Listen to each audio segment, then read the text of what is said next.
For the Americans in South Vietnam, 1966 was to be a year of dramatic expansion.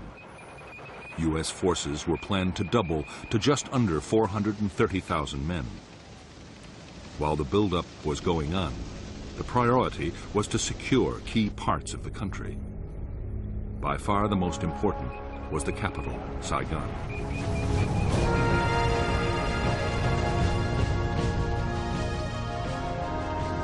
Saigon was a teeming city of 2 million people. It was the seat of the South Vietnamese government and the location of South Vietnamese and American military headquarters. Above all, Saigon was the symbol of the South's independence from the Communist North.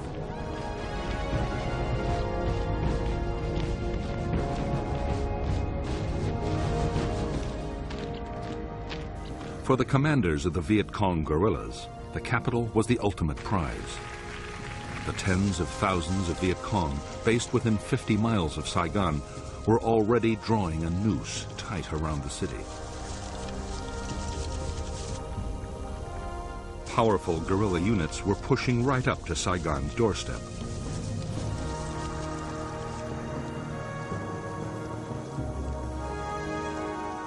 In the countryside around the city, traditional Viet Cong base areas had all the facilities the combat forces needed to prepare their attacks.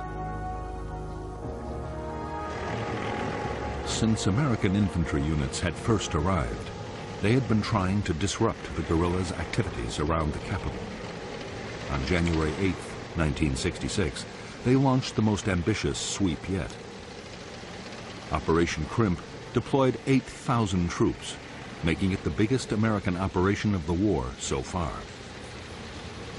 Its aim was to capture the Viet Cong's headquarters for the whole Saigon area.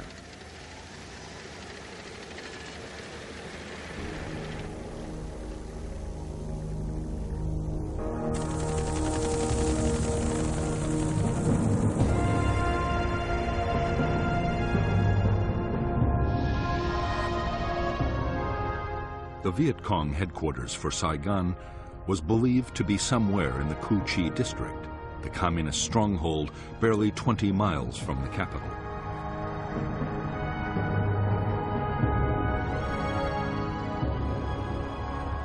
The attack would be launched by the American 173rd Airborne Brigade, a battalion of the Royal Australian Regiment, and a brigade of the 1st Infantry Division.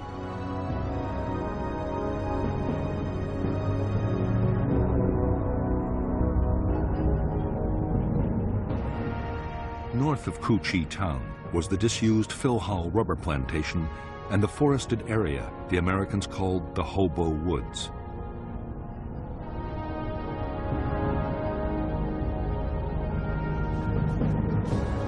Beneath the whole district ran the massive Cu Chi tunnel complex, about which the Americans still knew almost nothing.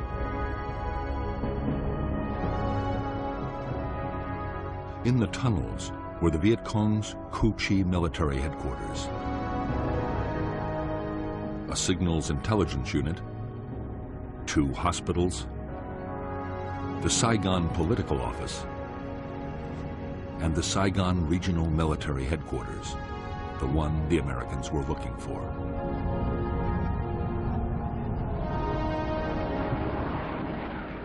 As with every American search and destroy sweep, Operation Crimp began with massive airstrikes and artillery bombardments.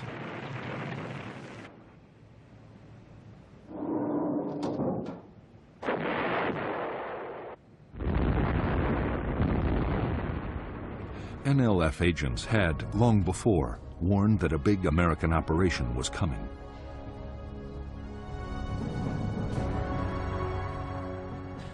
Guerrilla commanders had already moved several thousand troops out of the Cu Chi area. Only 1,000 local guerrillas were left behind, mostly inexperienced teenagers. But with the tunnels to fight from, they were confident they could inflict serious casualties on the Americans.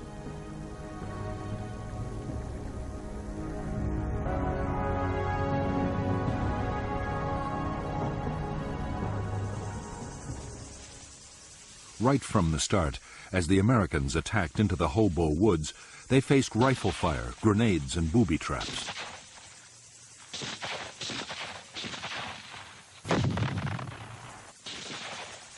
NLF snipers opened up from hidden firing positions and within seconds vanished back into their tunnels. The Americans hardly ever saw the enemy who was firing at them.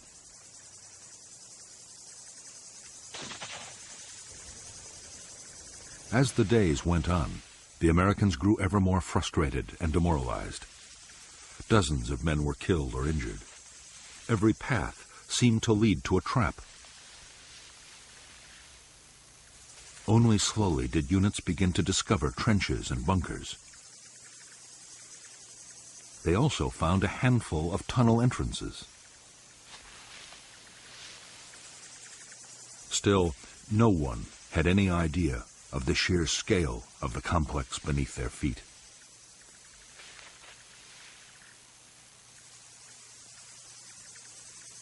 Although the Cu Chi guerrillas had suffered casualties, they had achieved their main objective. The tunnel complex and headquarters had survived virtually intact, as had the whole Viet Cong organization in the area.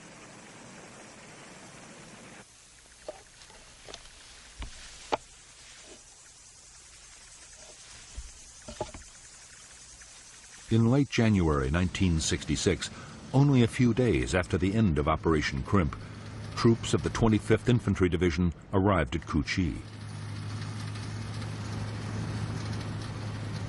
Their orders were to secure the area for the 25th's main base.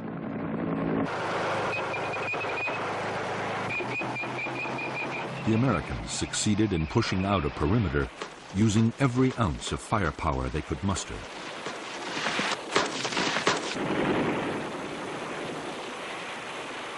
But from the first day, they faced constant harassing attacks from the Cu Chi guerrillas.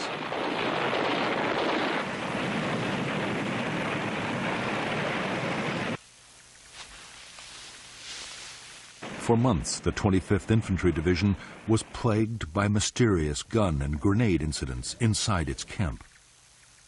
Slowly, to the horror of the Americans, it was discovered they came from tunnels dug under the base itself.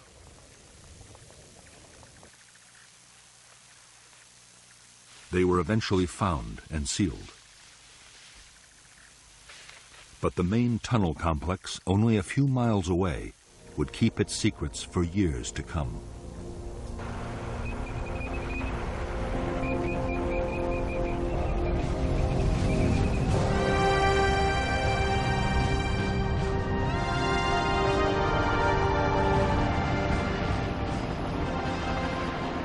In February 1966, the American 1st Infantry Division mounted 4 big search and destroy operations just north of Saigon.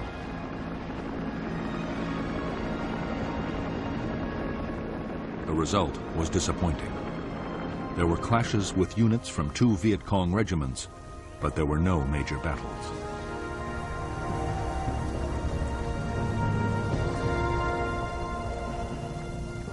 What the 1st's commanders wanted was a set-piece fight with the most powerful and dangerous enemy force in the region, the 9th Viet Cong Division. The 9th was made up of veteran regiments and was constantly on the move. The division was now poised to launch its spring offensive.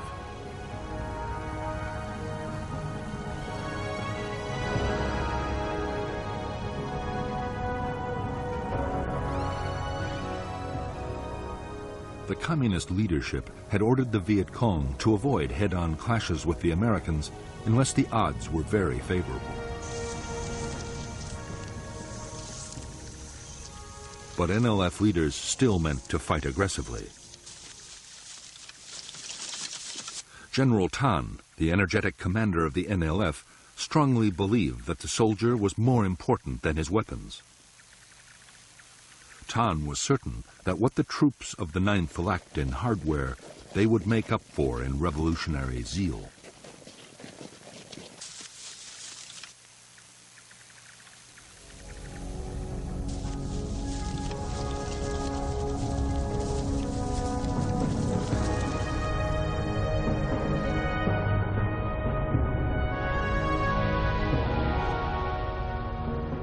From the 9th Division's bases in War Zone C, 2 regiments headed into the Viet Cong strongholds of the Iron Triangle and War Zone D. At the same time, the 2nd Brigade of the American 1st Division was pushing into War Zone C, and the 3rd Brigade was moving into the Iron Triangle. The first clash came on March 5, 1966, when the whole 272nd Regiment attacked a battalion of the 3rd Brigade at Lo Qui. Intense U.S. air and artillery strikes drove off the attackers. 2 days later, the American 1st Brigade, with a battalion of the 173rd Airborne, swept into War Zone D.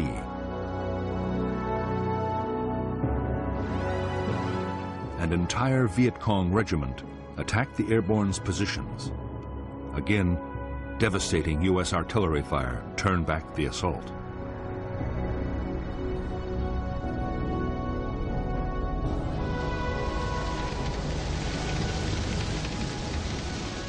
In the March battles in the Iron Triangle and War Zone D, skillfully directed American firepower had averted disaster.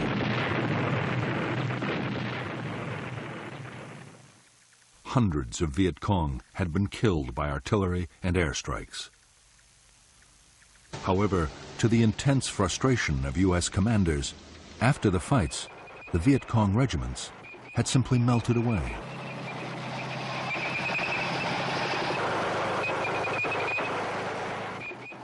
During the weeks that followed, the Americans kept up the tempo of search and destroy operations in front of Saigon. Commanders were determined to make contact with the enemy.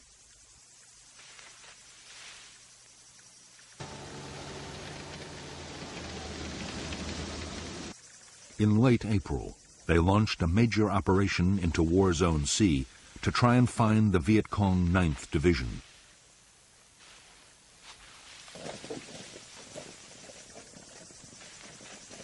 Operation Birmingham lasted for 3 weeks. More than 5,000 American troops of the 1st Infantry Division took part. They were backed by huge numbers of helicopters and armored vehicles.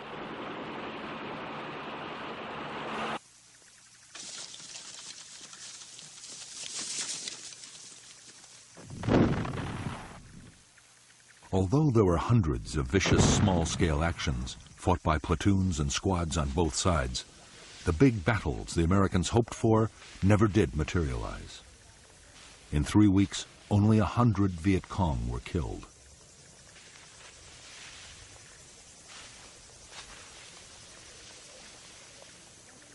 Most disturbing of all for American commanders, most of the fighting that had happened had been started by the Viet Cong at the time and place they chose.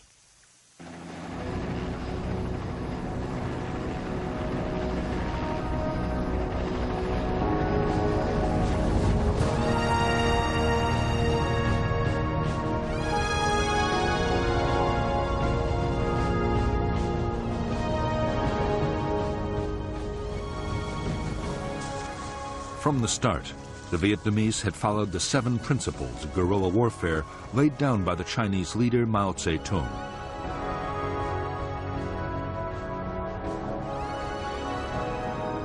To these, General Giap had added 4 more steps. If the enemy advances, we retreat. If he halts, we harass. If he avoids battle, we attack. If he retreats, we follow.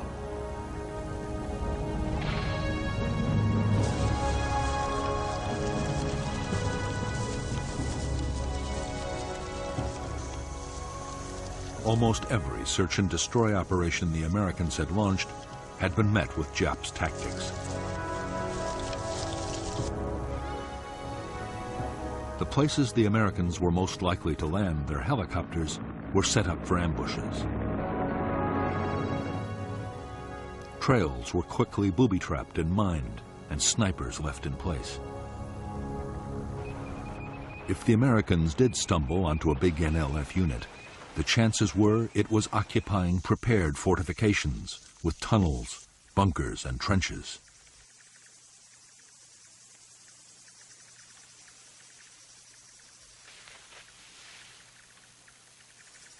It was when the Americans set up a defensive perimeter for the night or created artillery fire bases, as they did during every operation, that the Viet Cong would attack in strength.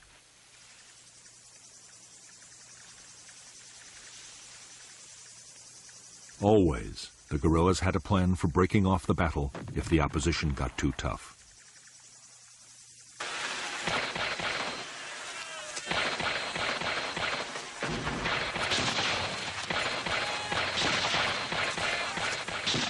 At first, American tactics had been totally unsuited to dealing with a skilled guerrilla enemy. With hard-won experience, that was changing. Commanders learned that helicopter landings had to be fast and aggressive.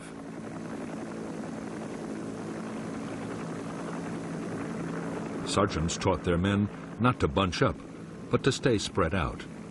Otherwise, a machine gun or a mortar round could kill several men at once.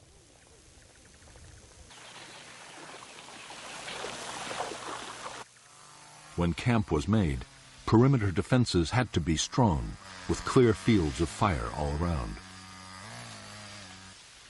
Above all, American soldiers learned they had to be vigilant at all times.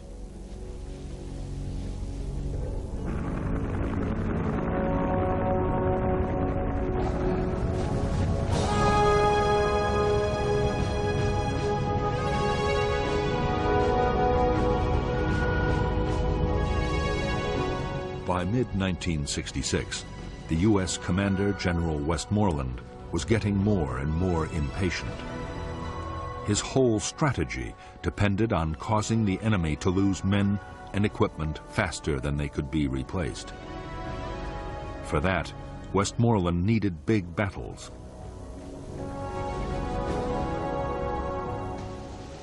He ordered the 1st Division to make more substantial contact with the Viet Cong. Most of the battles that did happen were started not by the Americans, but by the NLF 9th Division.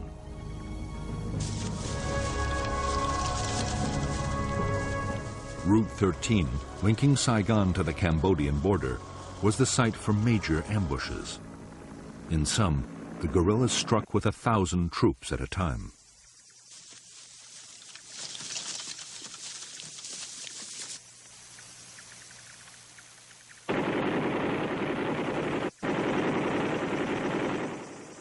In one attack after another on Route 13, U.S. tanks and armored vehicles were destroyed. On June 30th, 1966, a major battle nearly ended in complete disaster for the Americans. It was fiercely effective air and artillery support that saved the day.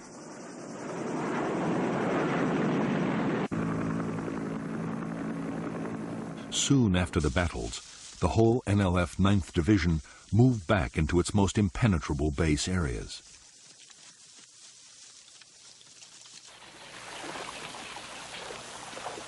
Some crossed over into Cambodia.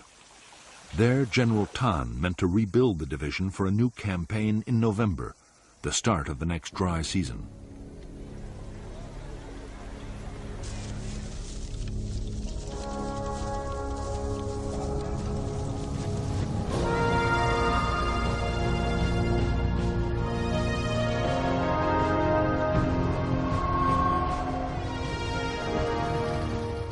In the past year, the strength of the North Vietnamese regular army inside the South had risen to upwards of 60,000 men. Of these, 10,000 were concentrated in the remote Central Highlands.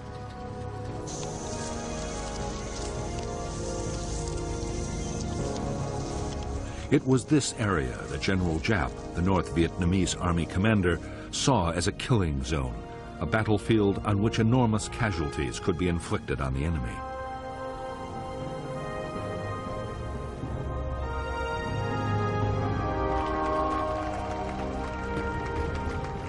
Giap believed that the forests and mountains of the Central Highlands were especially well suited to big military operations.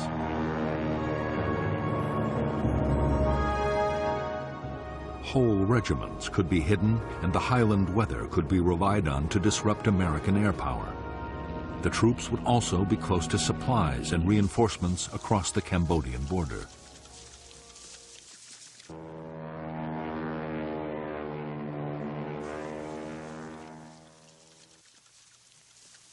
As fighting units, the NVA were tough, well-disciplined, and well-trained. For months, they had been constantly on the offensive. Their main target was the South Vietnamese Army, but isolated American Special Forces camps were also hit.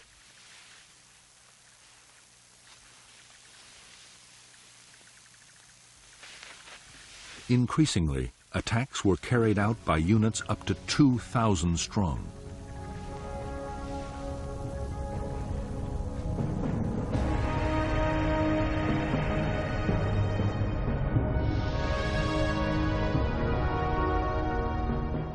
The North Vietnamese Army units in the Central Highlands of Vietnam were part of a strategy meant to keep the Americans off balance.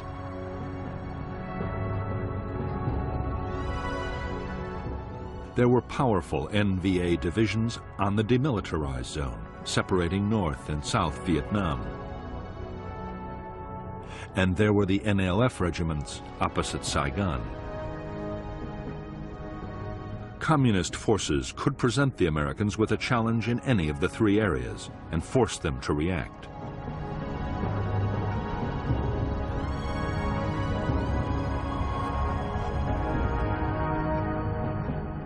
By the middle of 1966, North Vietnamese units crossing the demilitarized zone had successfully drawn the U.S. Marines north.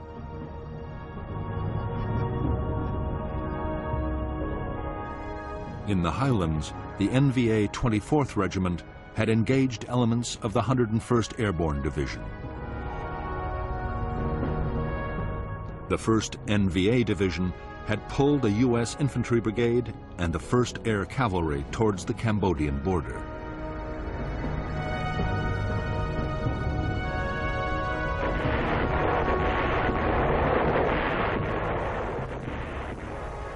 The Americans in the Central Highlands did succeed in inflicting thousands of casualties on the North Vietnamese Army. But in some of the most arduous fighting country in Vietnam, the Americans found it impossible to trap large enemy units.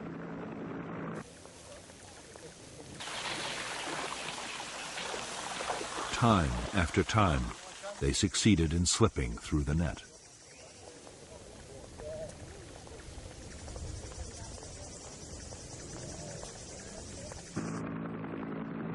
Although the American military were killing 5 North Vietnamese soldiers for every one of their own losses, Northern commanders were still confident.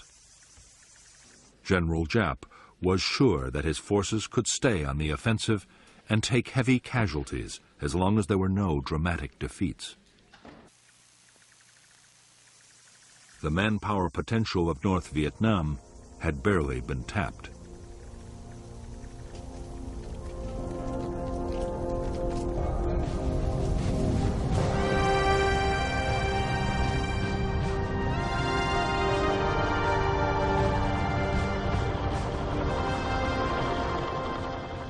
From the start of its war in Vietnam, the U.S. Army had found the conflict to be unlike any other. As Viet Cong attacks proved every day, there was no front line. Each side controlled only the territory immediately around its positions or its bases. The Army was calling it area war.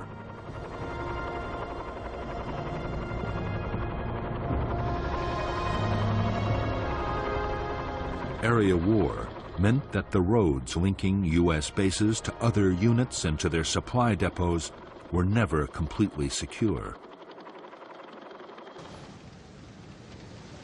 Viet Cong's strategy was to try and isolate American forces and to pin down large numbers of U.S. troops on base and road defense. That way, there would be fewer men available for offensive operations.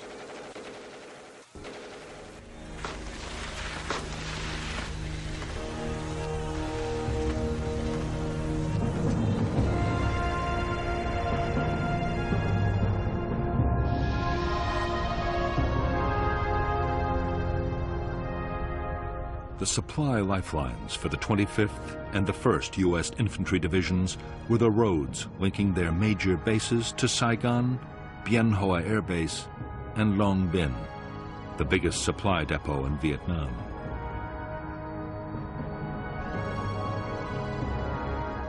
The roads were constantly patrolled by armored vehicles and aircraft. In August 1966, the 25th Division was tasked with clearing the way for a new American unit, the 196th Light Infantry Brigade. The 196th was to be based at Ta Ninh to secure Route 22, running through the NLF base area of War Zone C.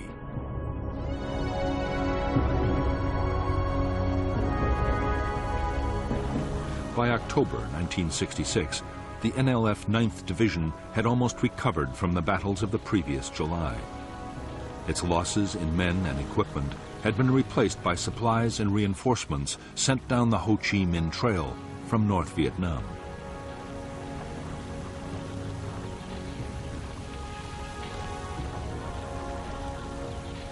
With the dry season coming, the 9th was busy in War Zone C, preparing for its next offensive.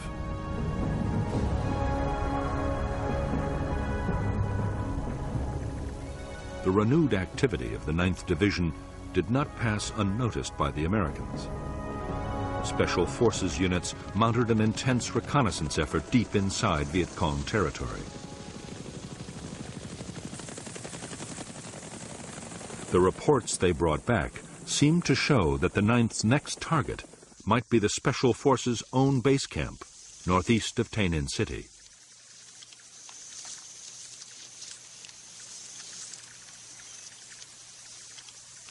American commanders were determined to disrupt the Viet Cong's plans. The 196th Brigade was ordered to mount aggressive search and destroy sweeps near the Special Forces camp area. The sweeps, starting on September 14, 1966, were codenamed Operation Attleboro.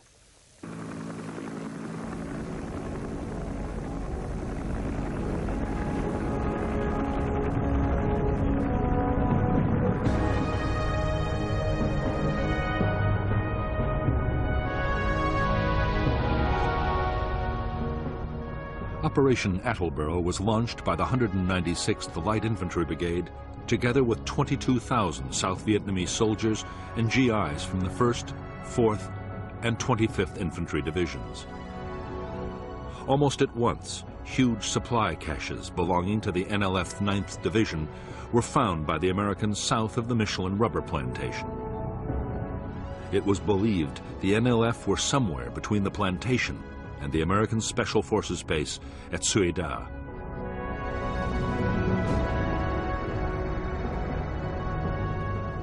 While one battalion made a helicopter landing, the other battalions pushed towards it on foot.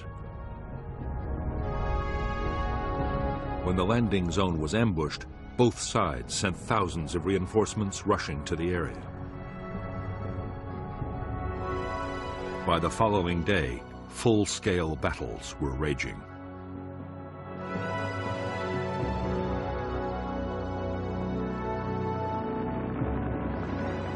In the first days of Operation Attleboro, almost every fresh American unit sent in was ambushed.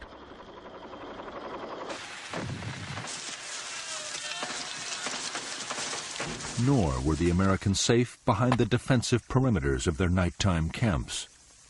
NLF units struck with thousands of men at a time and came close to wiping out whole American formations.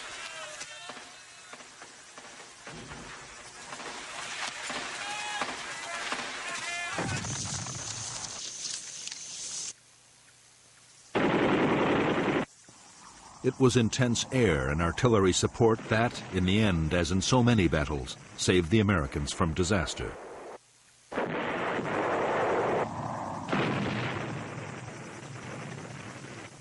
Even then, many of the NLF battalions were attacking out of bunkers, trench lines, and tunnels, and were sometimes able to withstand the most punishing bombardments. The inexperience of the 196th was also telling. Tactical coordination between the brigade's units was poor.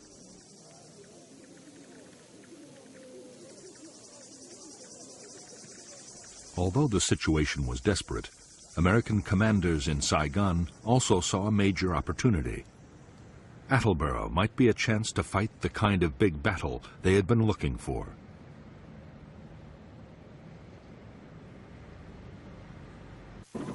The 1st Infantry Division raced 2 brigades to the area, and unit after unit was piled on.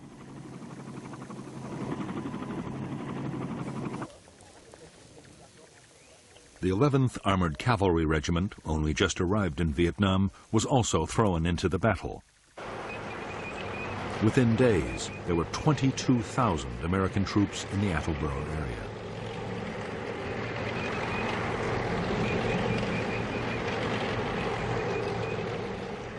The massive buildup of American forces was the NLF's cue to disengage. Although fierce firefights continued wherever the two sides came into contact, the 9th Division began to withdraw. Its big units broke down into smaller groups and slipped away towards Cambodia, where the Americans were forbidden to follow.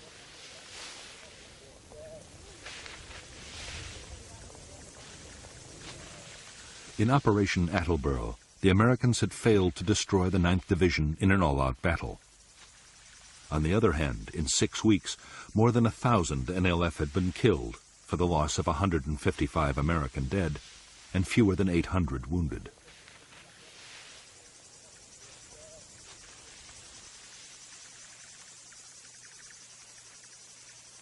U.S. troops had captured a massive amount of enemy stores and documents, and Viet Cong plans for the coming months had been badly disrupted.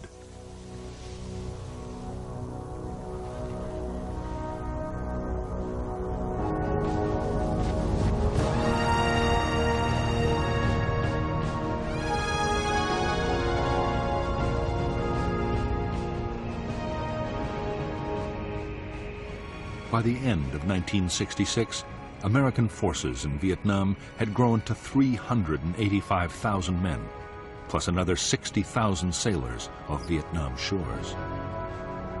As the force levels had risen, so too had the casualties. The year had seen more than 6,000 Americans killed and 30,000 wounded. The biggest problem for American commanders was that their timetable was slipping badly. By now, the Viet Cong should be losing men faster than they could be replaced. General Westmoreland had to concede that U.S. forces had come nowhere near achieving that goal. An estimated 61,000 Viet Cong had been killed in the past year, yet their troops had gone up to more than 280,000.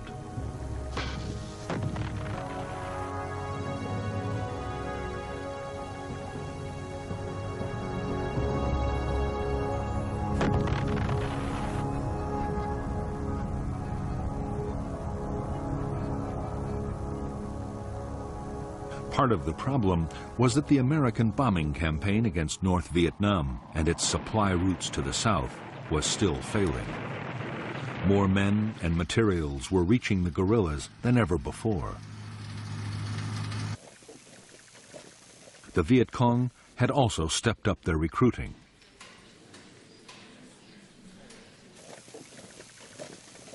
There was one cause for optimism on the American side. Operation Attleboro had seemed to show the Viet Cong would fight if their base areas were threatened.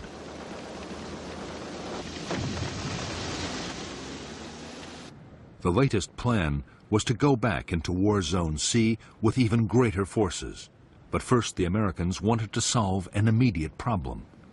The districts just in front of Saigon, the Iron Triangle and Cu Chi, were still major Viet Cong strongholds.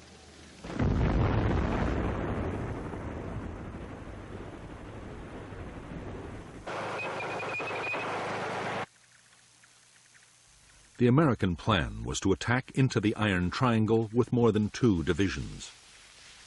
The guerrillas would be trapped in their own base areas and annihilated. At the same time, another attempt would be made to capture the Viet Cong Saigon military headquarters. The whole area would then be systematically destroyed.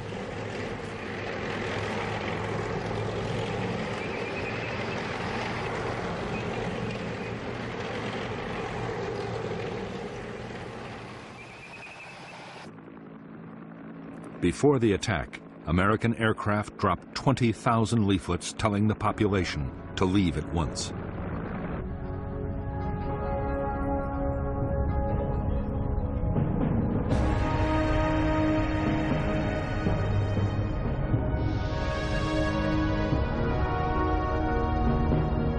The Iron Triangle was an area of 60 square miles lying between the Saigon River and Route 13, with the village of Ben Suc on its western side.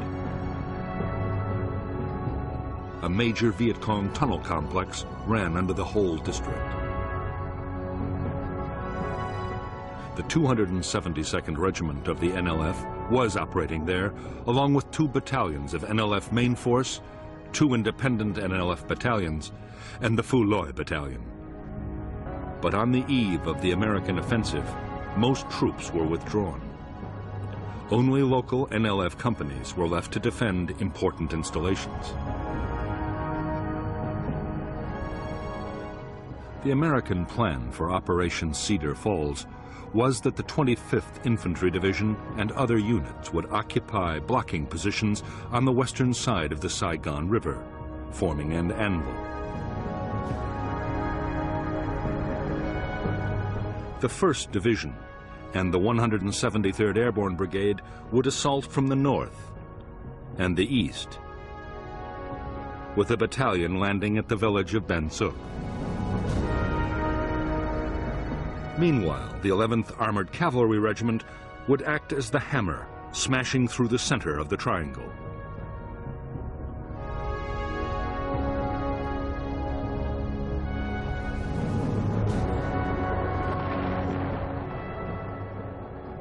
Operation Cedar Falls opened with 4 days of attacks by B-52 bombers.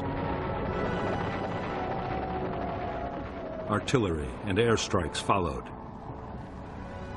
and a wall of fire was laid down to cut off the NLF's retreat.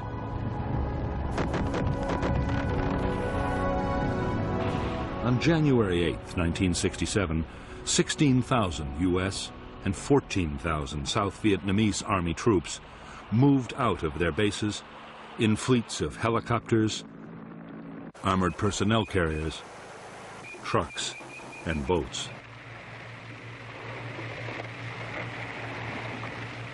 In the first hours of Operation Cedar Falls, the village of Ben Suc had been captured with barely a shot fired. The local company of 100 NLF fighters had been taken completely by surprise.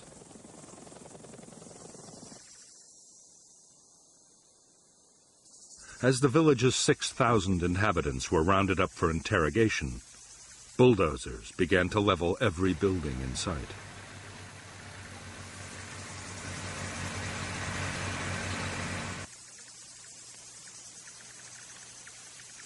The American operation to smash the Iron Triangle lasted 19 days. With only local Viet Cong left to defend the area, and most of those hidden in tunnels, there was almost no heavy fighting. American losses were 72 killed and 337 wounded, mostly to snipers and booby traps.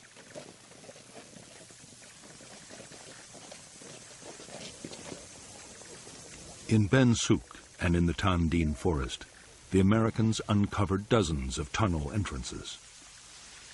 By now, they were better prepared. Specialists, known as tunnel rats, had trained to go down tunnels and explore.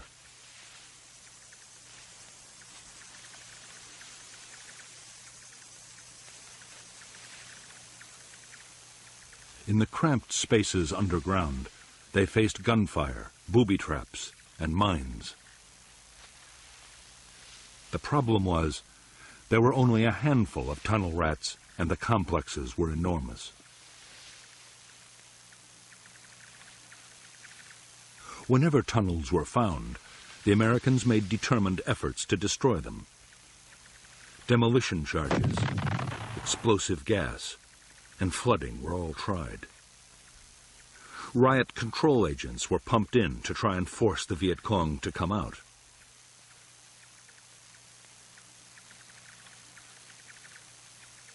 Nothing really worked. The tunnels were designed so that neither gas nor water could penetrate far.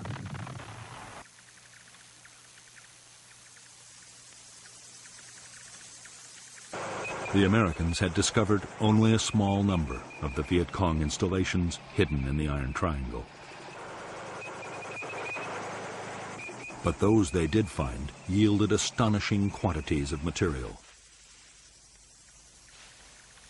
There was enough rice to feed 13,000 guerrillas for a year, along with over 7,000 uniforms, a huge underground hospital, and over a ton of medicine. 500,000 documents were discovered, including detailed maps of air bases and the private addresses of Americans in Saigon.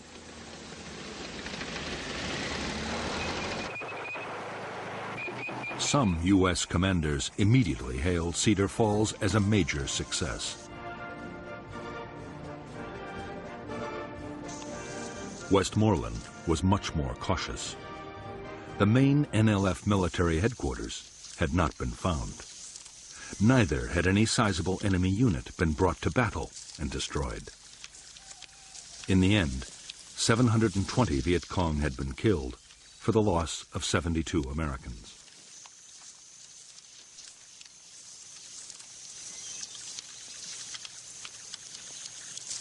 One aim of Operation Cedar Falls was achieved.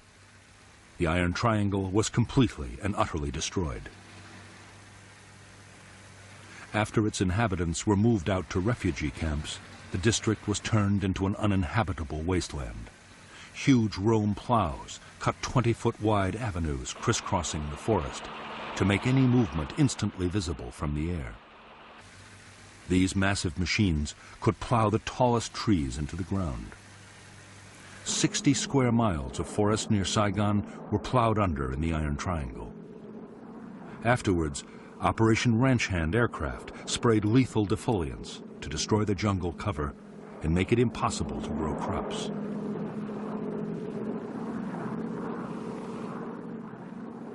After the Americans had pulled out, almost the whole of the Iron Triangle was designated a free fire zone. Artillery or bombs could be rained down at will, and anyone that moved could be attacked from the air.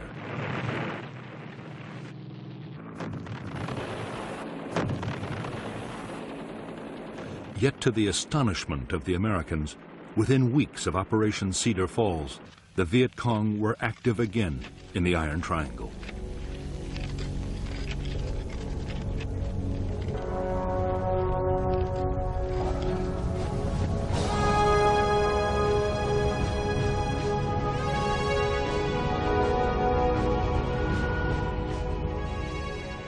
By mid-February 1967, American commanders had again turned their attention to War Zone C and the NLF's 9th Division. The new offensive was codenamed Junction City. Westmoreland had ordered his commanders to think big, and they had planned the most ambitious search and destroy operation of the war so far. 30,000 American troops would take part, together with 5,000 men from the South Vietnamese Army.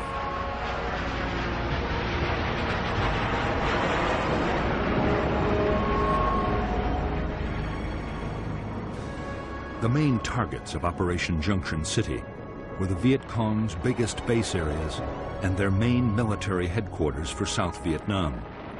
This was known as the Central Office for South Vietnam, or Cas Vinh. However, Cas Vinh never existed as a place. In reality, the military and political leadership of the Viet Cong were always mobile.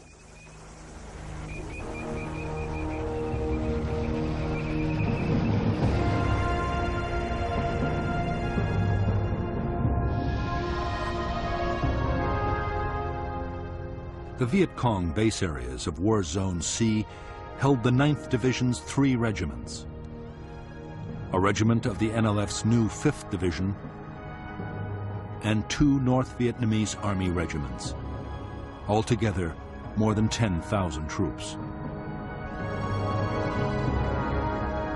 There were also thousands more local Viet Cong scattered throughout the region.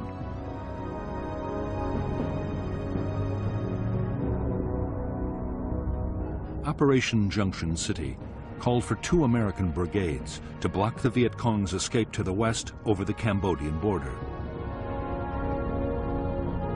2 more would block to the east. Infantry and airborne forces would close off the north by helicopter and parachute landing, forming a giant horseshoe. Armored cavalry and infantry brigades would then sweep northwards, overrunning all enemy units in their path.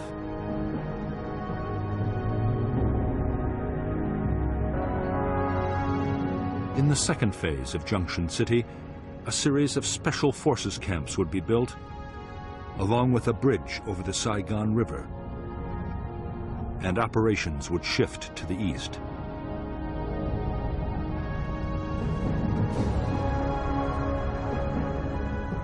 By February 21st, 1967, the Americans were ready to launch Junction City. The blocking forces to the west and the east were in place.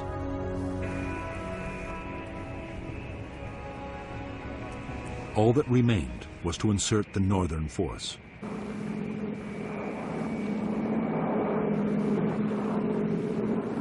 In one of the largest air-mobile assaults ever, 240 helicopters swept over Thanh Ninh province. Fighter bombers and helicopter gunships hammered the landing zones.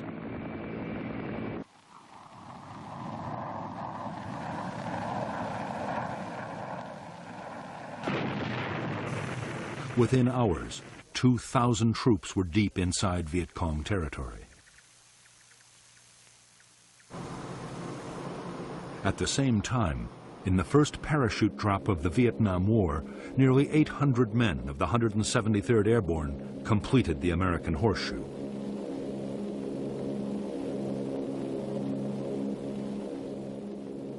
The day after the massed air-mobile landings, infantry and mechanized units began pushing north into the Horseshoe. The terrain was dense forest. The whole area was riddled with Viet Cong fortifications, tunnels, and bunkers.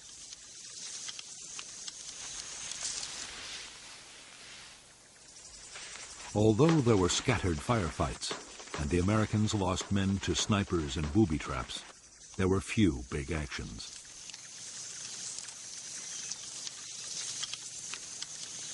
Often, guerrilla installations were found abandoned.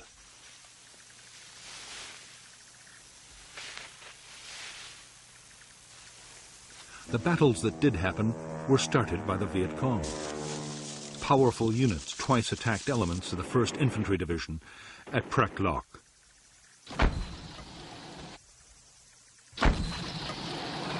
Furious American bombing and artillery fire drove off the assaults.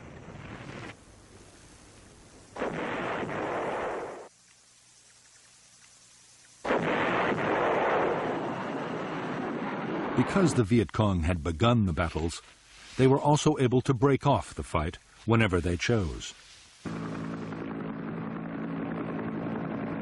Nor were the American blocking forces able to trap them and make them fight. The dense vegetation meant the guerrilla battalions could break down into platoons and filter through American lines. By now, the Viet Cong military leadership the Americans were searching for had also slipped away, across the border into neutral Cambodia.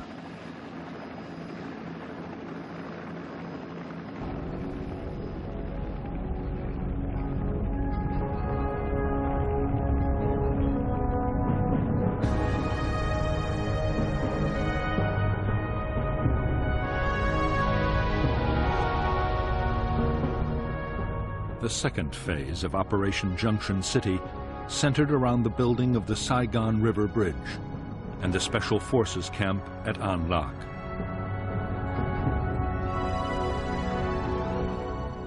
Convoys of trucks shuttled up and down Route 13 with building materials. For defense, artillery fire bases, including Fire Support Base 20, were scattered along the road. Firebase Gold and Landing Zone George were created for search and destroy sweeps.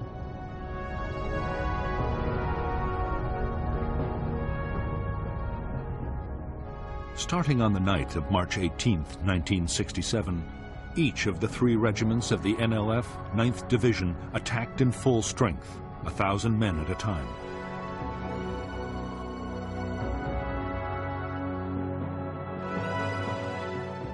Each attack was driven off by overwhelming American air and artillery fire.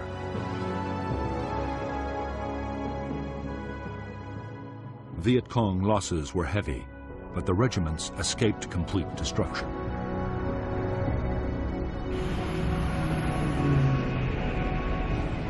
Operation Junction City lasted 72 days. By its end in May 1967, this operation, coupled with the Cedar Falls offensive, had cost 282 American lives and 1,500 wounded. Nearly 3,000 Viet Cong had been killed. Guerrilla bases had also been overrun and installations destroyed. American troops had captured large quantities of stores, equipment, and weapons.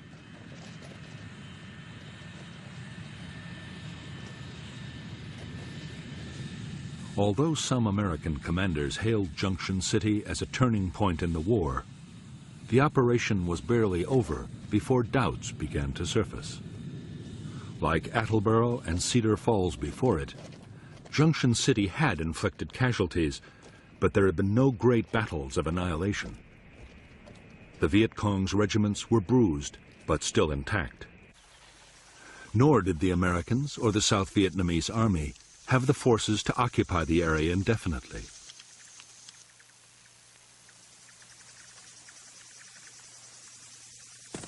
As soon as they had gone, the Viet Cong regiments returned to rebuild their base areas and reclaim War Zone C.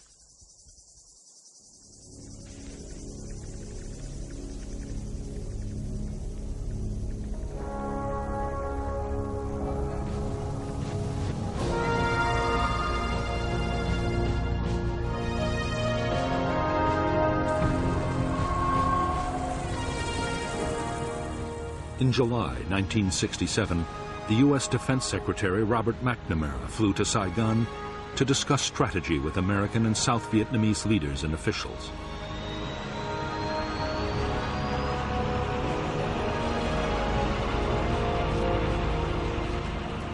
By now, the Viet Cong's big units were supposed to be smashed.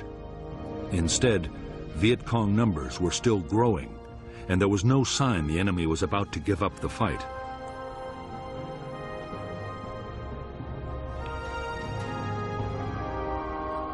McNamara had already recommended an increase in U.S. troop strength to more than 500,000 men.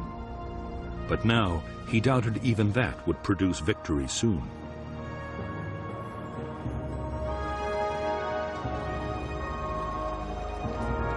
Back in Washington, McNamara advised President Johnson to plan for a long war in Vietnam. There should be less emphasis on battlefield victories. More attention should be paid to long-term measures, like helping the South Vietnamese government win control of the villages.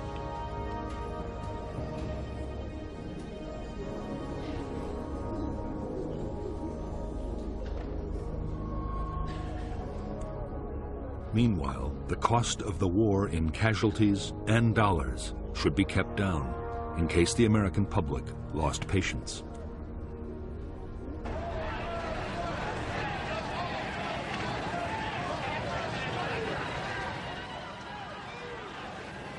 In the summer of 1967, just as the Americans resigned themselves to a long war, the Vietnamese communists changed their strategy.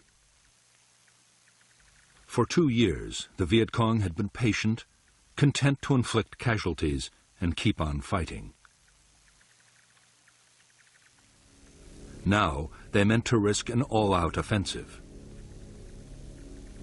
In 1968, they planned to leave their tunnels and bunkers and win the war in open battle.